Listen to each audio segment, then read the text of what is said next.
Hechos 2, 42 al 47. Vamos a hablar sobre la iglesia y hoy vamos a hablar un tema que se llama ¿para qué sirve la iglesia? Hechos 2, 42, 47. ¿Lo tiene? ¿Sí? Amén. Amén. Está fácil igual encontrar Hechos, ¿o no? Bueno, dice así la palabra del Señor.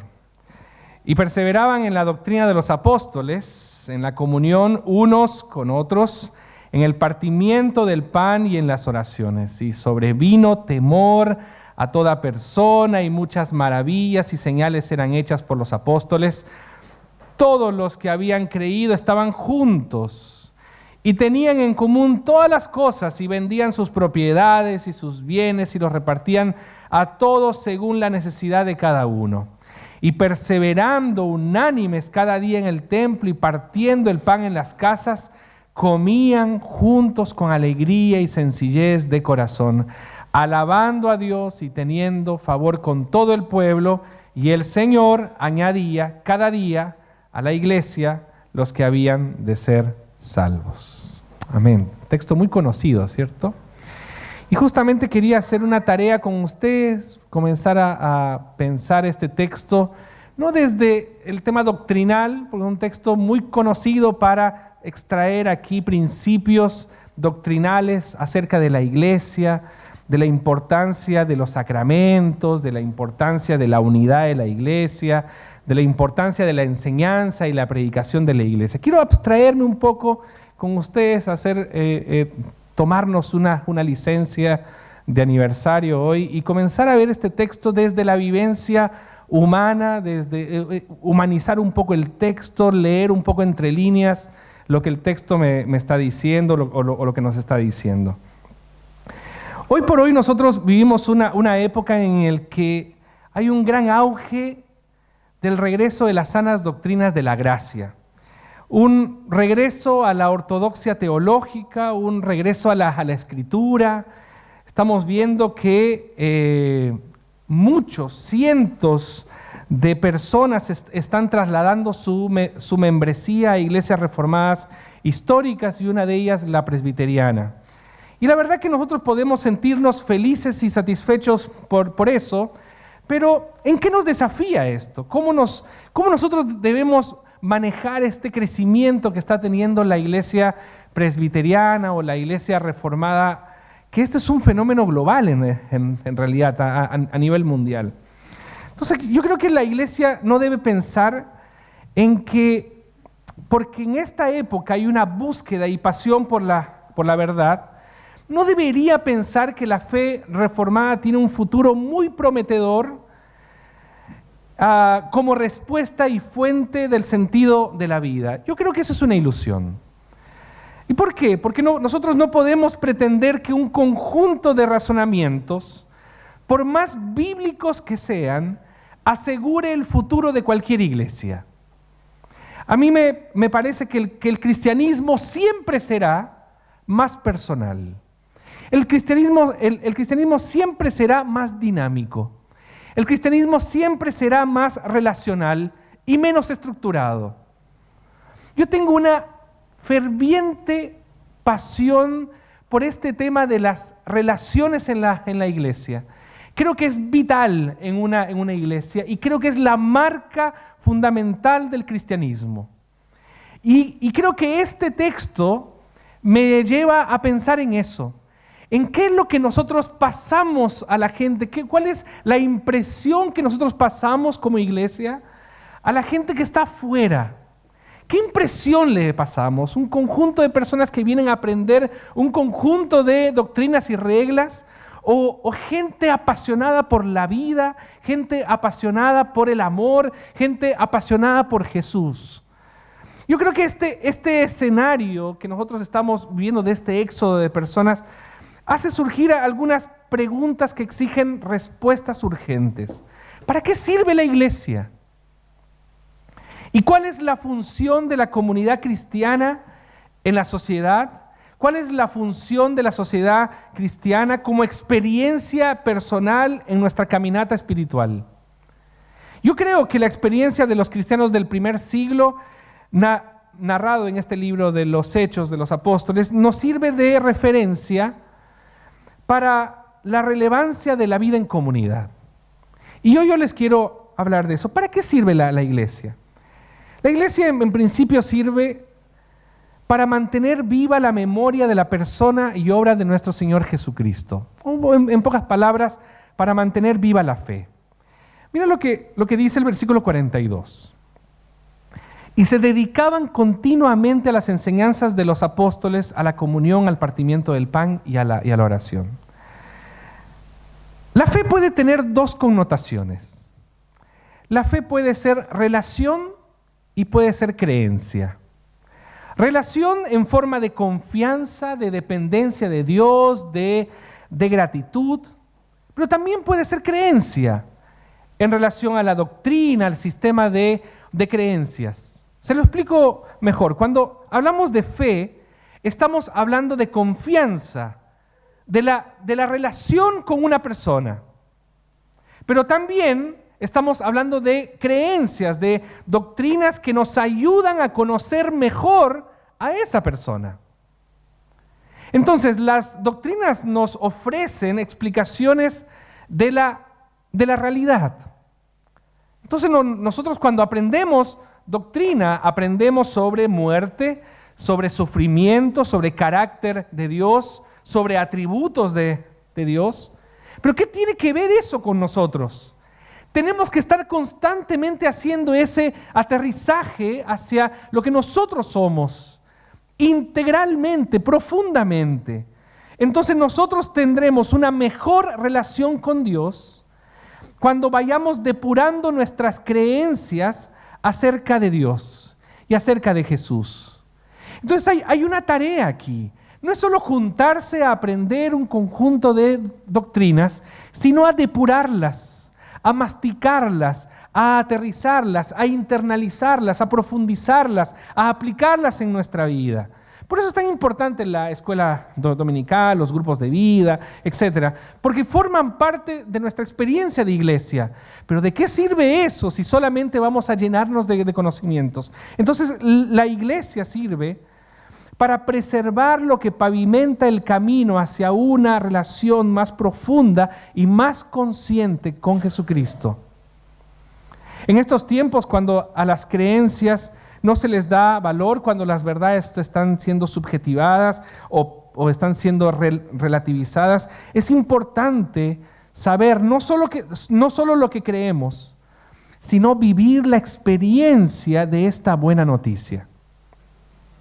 Yo creo que mantenemos viva la fe cuando nosotros experimentamos lo que vamos conociendo acerca de Dios. Por lo tanto, el texto es interesante porque el texto automáticamente aterriza el concepto, porque dice, continuaban, se dedicaban continuamente a las enseñanzas de los apóstoles, y aterriza el tema. Y dice, pero no hay posibilidad de que eso se haya podido desarrollar si no había comunión, partimiento del pan y la oración. Automáticamente lo aterriza. Interesante porque nosotros hemos convertido esta cláusula de comunión, partimiento del pan y la oración a un aspecto solamente litúrgico. Hemos convertido este tema del partimiento del pan a esto de venir los domingos, la Santa Cena, el vino, el pan, y lo hemos convertido en un rito, en un ritual. Y es interesante porque Lucas aquí está planteando algo interesante, que es el autor de Hechos. Está relatando una comunidad que practicaba esto cotidianamente. Ese es el punto. El punto no es practicar un rito, el punto es convertir este rito en una cuestión más cotidiana, más natural.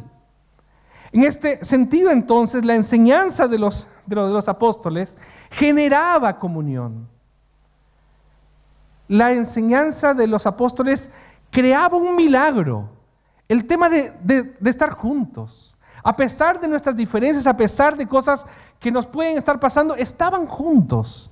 Y esto es crucial aquí, porque ¿cuántas enseñanzas hoy en medio del mundo evangélico genera división? Nosotros mismos, algunas veces con nuestra forma de enseñar, con nuestra forma de plantear las cosas, somos divisionistas. Y es interesante porque el cristianismo es integrador. Entonces, ¿cuál es nuestra doctrina? ¿Nuestra doctrina genera comunión?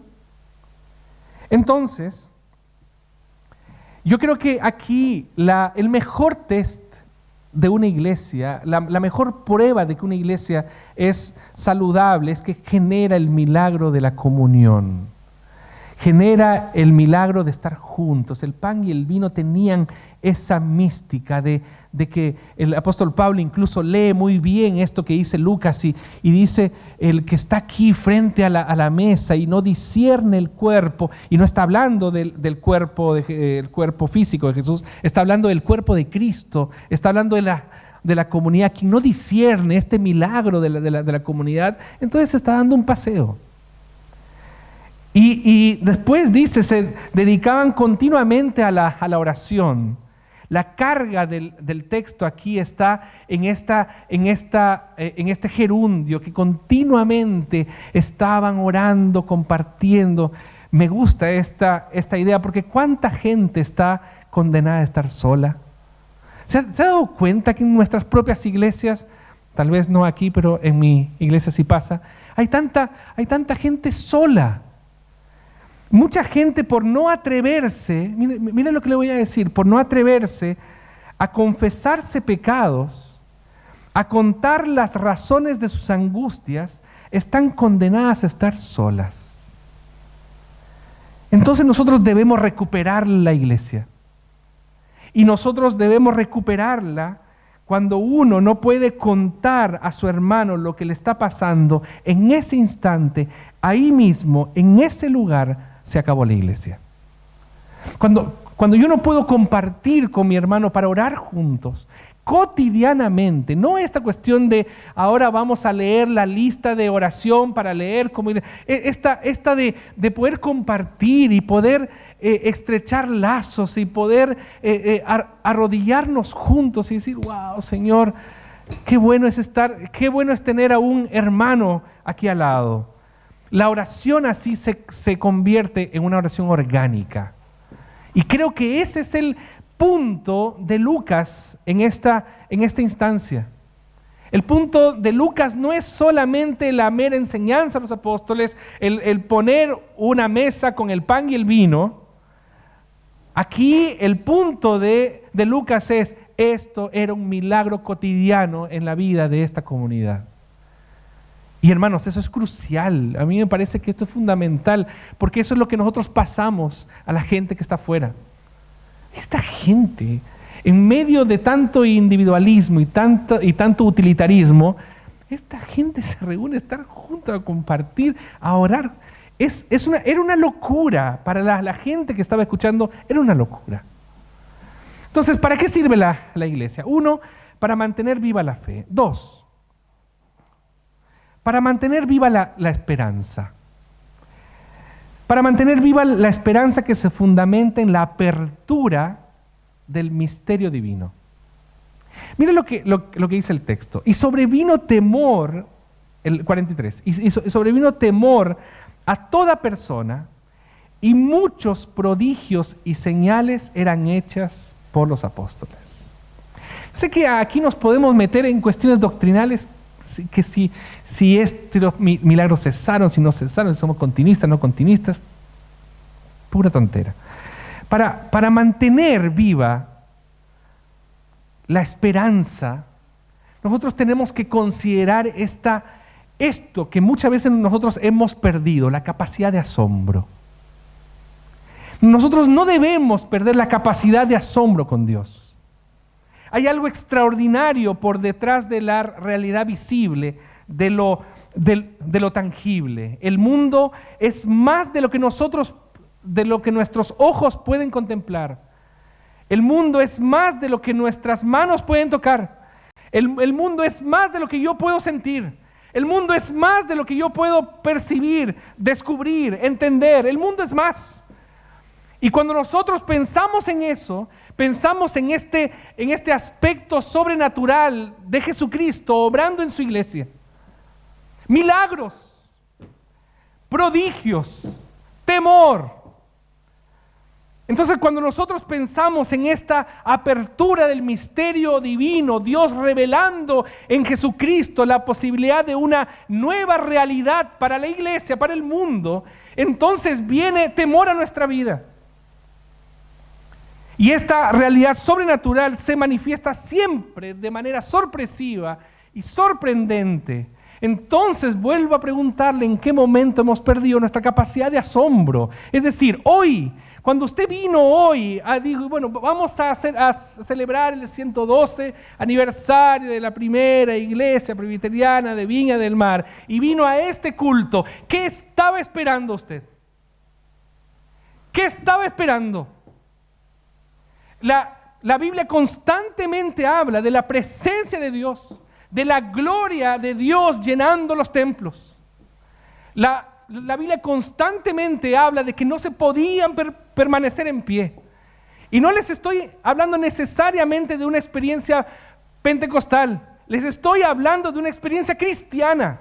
Les estoy hablando de una experiencia real en el que yo vengo al culto y como Jacob, herido, le digo, yo no te voy a dejar ir hasta que tú no me bendigas. Entonces, mientras el mundo se va tornando cada vez más frío y cerrado, condenado a las estrechas posibilidades de la racionalidad y de los límites del poder humano, la iglesia habla de milagro como una posibilidad real y los cristianos se dedican a las oraciones. Esto es vital, porque eso es lo que nosotros mostramos a la gente. ¿Para qué yo voy? Voy a cantar, voy a escuchar el mensaje, me voy a sentir bien, el Señor se va a sentir bien y nos vamos otra vez a la casa. Y el Señor dice, ¿y dónde quedó la capacidad de asombro de lo que yo puedo hacer en tu vida y de reconocer que yo lo estoy haciendo?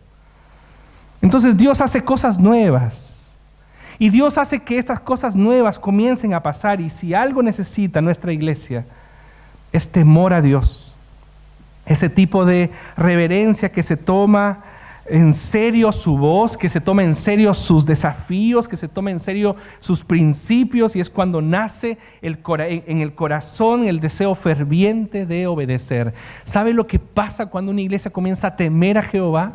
Cuando una iglesia comienza a temer a Dios, comienza a salir. Eso es potente. Comienza a salir porque no puede simplemente dejar de decir lo que ha visto y lo que ha oído. Comienza a salir. Pero si no, nos quedamos esperando. Nos quedamos esperando a ver si el Señor... Pero cuando el Señor ya comienza a manifestarse y tú comienzas a ver la obra de Dios, aquí uno dice, yo no puedo dejar de decir lo que he visto y lo que he oído. Entonces, a menos que no haya esta conciencia, tampoco habrá prodigios y señales. Dios puede hacer cosas nuevas en nosotros. Dios, hermanos, revierte diagnósticos. Dios quiebra la lógica de las estadísticas. Dios crea nuevas oportunidades. Dios crea nuevas expectativas. El texto nos dice, sobrevino temor y había prodigios. Entonces, ¿cuál es la idea aquí? Es que esta gente, estas personas de Hechos, estos cristianos aquí de Hechos, salieron del ambiente religioso y entraron al ambiente de Dios. Y es muy interesante eso, porque en el ambiente de Dios hay obediencia, hay gratitud, hay pasión, hay santidad, hay deseo de decir, de cantar. En el ambiente religioso nos enamoramos de nuestra proyección y Dios está ni ahí con nuestra proyección. ¿Cuál es nuestra proyección? El mostrar, somos buenos cristianos, aquí estamos, sentamos, cantamos, y eso sería, y me siento bien conmigo mismo, y Dios está ni ahí con ese sentimiento, porque Dios mira lo profundo de ti. Solo que hay un detalle, Dios mira lo profundo de ti, te ama igual, y espera que algún día tú te sorprendas con lo que Él está haciendo en medio de nosotros. Para mantener viva la esperanza que se fundamenta en la apertura del misterio divino. Y la tercera cosa que el texto menciona es que ¿para qué sirve la iglesia? Para mantener vivo el amor. Miren lo que dice el texto 44. Todos los que habían creído estaban juntos y tenían todas las cosas en común. Vendían todas sus propiedades y sus bienes y los compartían con todos, según la necesidad de cada uno. Día tras día continuaban unánimes en el templo y partiendo el pan en los hogares, comían juntos con alegría y sencillez de corazón. He escuchado muchos mensajes y me imagino que usted también sobre este texto. Y se puede extraer varias cosas de este texto, como por ejemplo, que en realidad era un tiempo particular de la iglesia en el que compartían todo, lo vendían y lo compartían todo. Aquí está hablando de la expansión de la iglesia, aquí está hablando, se puede decir un montón de cosas. El tema es que el texto no es figurativo, el texto ahí es literal. Ellos lo que hacían justamente vendían sus propiedades, sus bienes y lo compartían con todos. Entonces yo creo que la iglesia sirve para mantener viva la ofrenda del amor de Dios en respuesta a la soledad humana. Si hay algo que ellos combatían, era que ninguno de los que estaba presente en el lugar de la iglesia, que se sintiera parte de la iglesia, se sintiera desamparado, se sintiera solo. Nosotros sufrimos de eso. Nuestras iglesias tienen esta especialidad. A veces nos tornamos en iglesias que lastima gente, que desampara gente y que hace que las personas algunas veces se sientan solas. Ese es un problema, porque la iglesia fue hecha justamente para todo lo contrario. Y el texto aquí me menciona esto: en tiempos de individualismo, en tiempos de egoísmo, en tiempos de segregación, en tiempos de competición al estilo darwinista, la iglesia es la comunidad de la fraternidad, es la comunidad del compartir, es la comunidad de la solidaridad, es la comunidad de la generosidad. Es aquí donde se ve la transformación que el Señor está haciendo de mis finanzas, de mi corazón, de mis manos, de mi vocación. Es en la iglesia que se concretiza la oración de Jesús, que sean uno. Y es de verdad eso, que sean uno. Entonces el texto lo traduce de manera distinta, dice estaban juntos, y esta frase es de una profundidad impresionante, porque cuando nos reunimos, ¿será que estamos juntos? ¿Será que estamos juntos? Estamos en un mismo lugar, nuestro corazón es uno solo, buscamos el bien del otro. ¿Será así?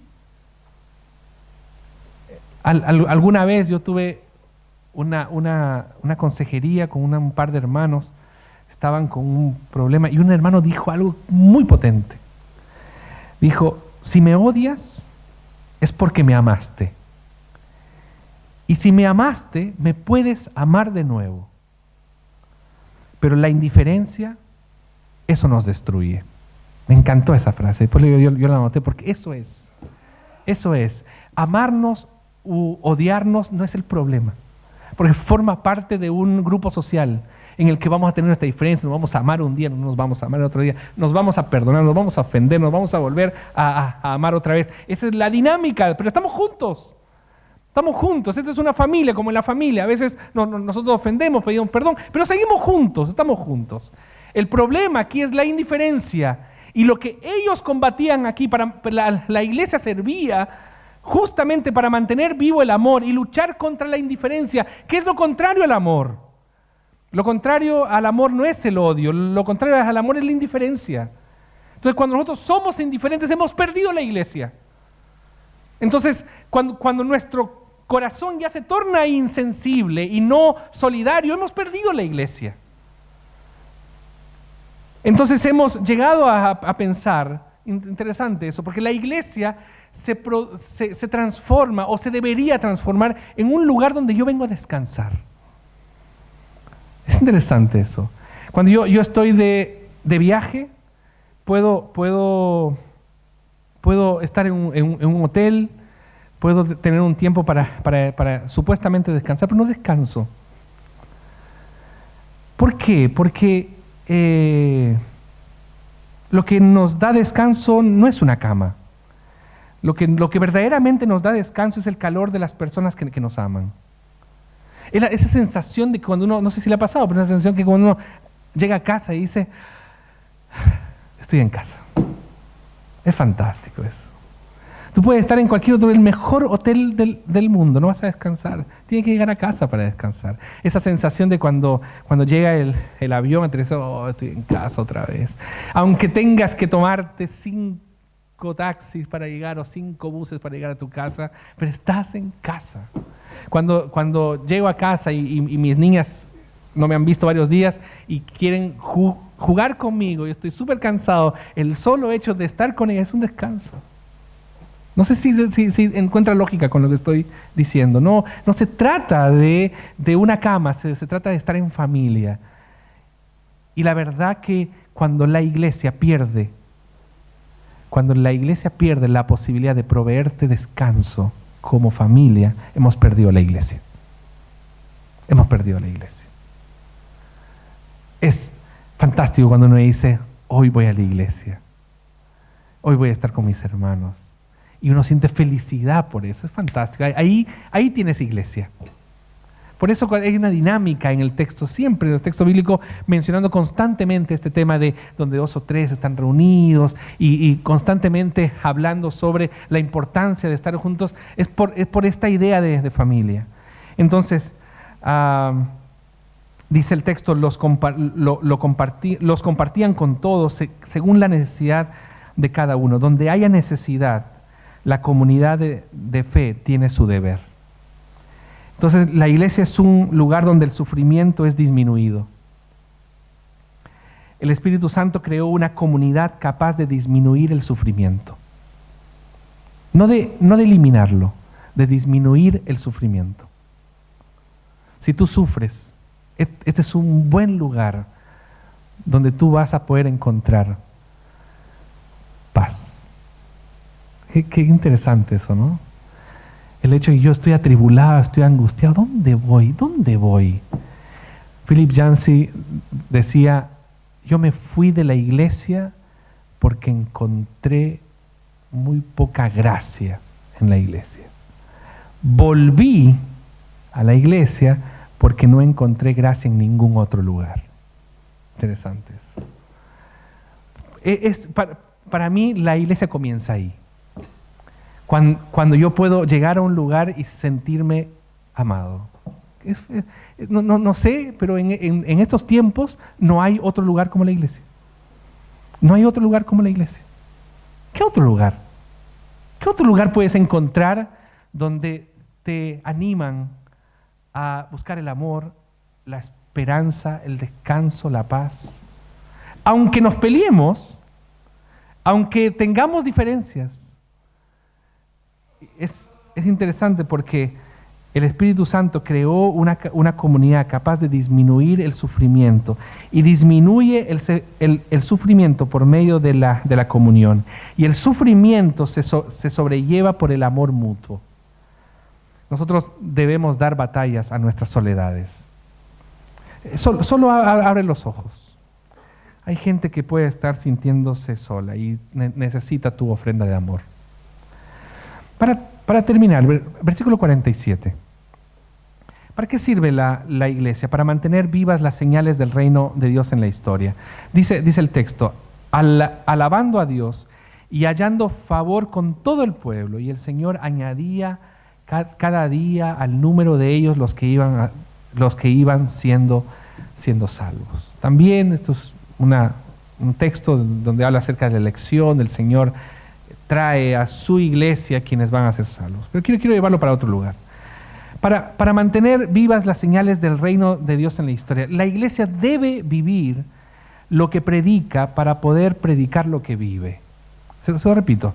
La iglesia debe vivir lo que predica para poder predicar lo que vive. La iglesia es la comunidad del anuncio de la presencia del reino entre los hombres y que es seguido de una invitación. Cuando el texto dice, hallando favor con todo el pueblo, hay algo que ellos tenían una frase muy, muy interesante. Eso de, ven y ve. ¿Tú quieres saber cómo funciona esto? Ven y ve, no lo puedes oír, tienes que verlo. Entonces, esto es la forma en la que la iglesia hacía misión. Que la gente que dice, hallando favor con todo el pueblo, es porque los vecinos contaban, los amigos decían cosas. La iglesia se expandía, no porque tenían planes de plantación de iglesias, sino porque la propia iglesia decía, ven y ve. Entonces, no sé si ustedes se acuerdan de esa frase de Natanael que dice, ¿puede salir algo bueno de Nazaret? Y él le dice, ven y ve. El Evangelio de Jesucristo no es apenas un mensaje en el que se debe creer, sino principalmente un nuevo tiempo en el que se debe vivir. Yo estoy convencido de eso, de que el reino de Dios no es algo que uno oye, es algo que uno ve. Entonces, si no vivimos lo que predicamos, entonces no seremos movidos por la necesidad de anunciar, de predicar lo que vivimos. Si hay algo que me gustaría para mi propia iglesia allá en Valparaíso, y lo que me gustaría para esta iglesia, es que tú puedas decir, en estos 112 años, que tú puedas decir, salir de aquí, si eres capaz de hacerlo, salir de aquí y contarle a otras personas sobre el reino de Dios, sobre el Evangelio de Jesucristo.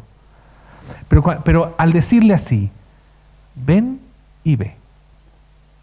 Porque nosotros no contamos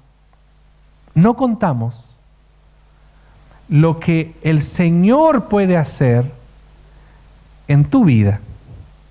Lo que yo cuento es lo que el Señor ha hecho en mi vida.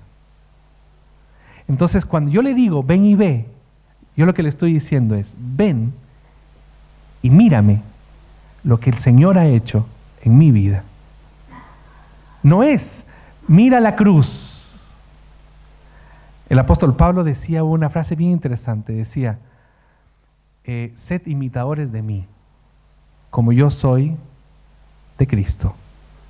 Si las personas no pueden ver a Jesucristo de manera real en tu vida, entonces no hay mensaje. No hay mensaje. Ahí se pierde la iglesia. Cuando la gente aquí hablaba, dice, alabando a Dios y hallando favor con todo el pueblo, es porque veían a Cristo en cada una de esas personas. Es decirle a la persona, mírame, ¿te das cuenta que Cristo es real? Eso es potente. Es mucho más fácil ir y decirle, mira Cristo, tan bonito que es. Es mucho más difícil decirle, mírame, ¿te das cuenta que Cristo es real? Muy bien. Ven y ve lo que puede hacer también en tu vida. ¿Cuál es el milagro que le pido a Dios para la iglesia? Es que usted pueda decirle a sus amigos y conocidos, ven y ve. Y después de eso, cuando recuperamos la iglesia en la fe, el amor y la esperanza, como les hablaba, cuando recuperemos la iglesia, entonces podemos leer con tranquilidad y el Señor añadía cada día al número de ellos los que iban siendo salvos. Recuperemos la iglesia. Nunca es tarde para hacerlo. Que el Señor le bendiga.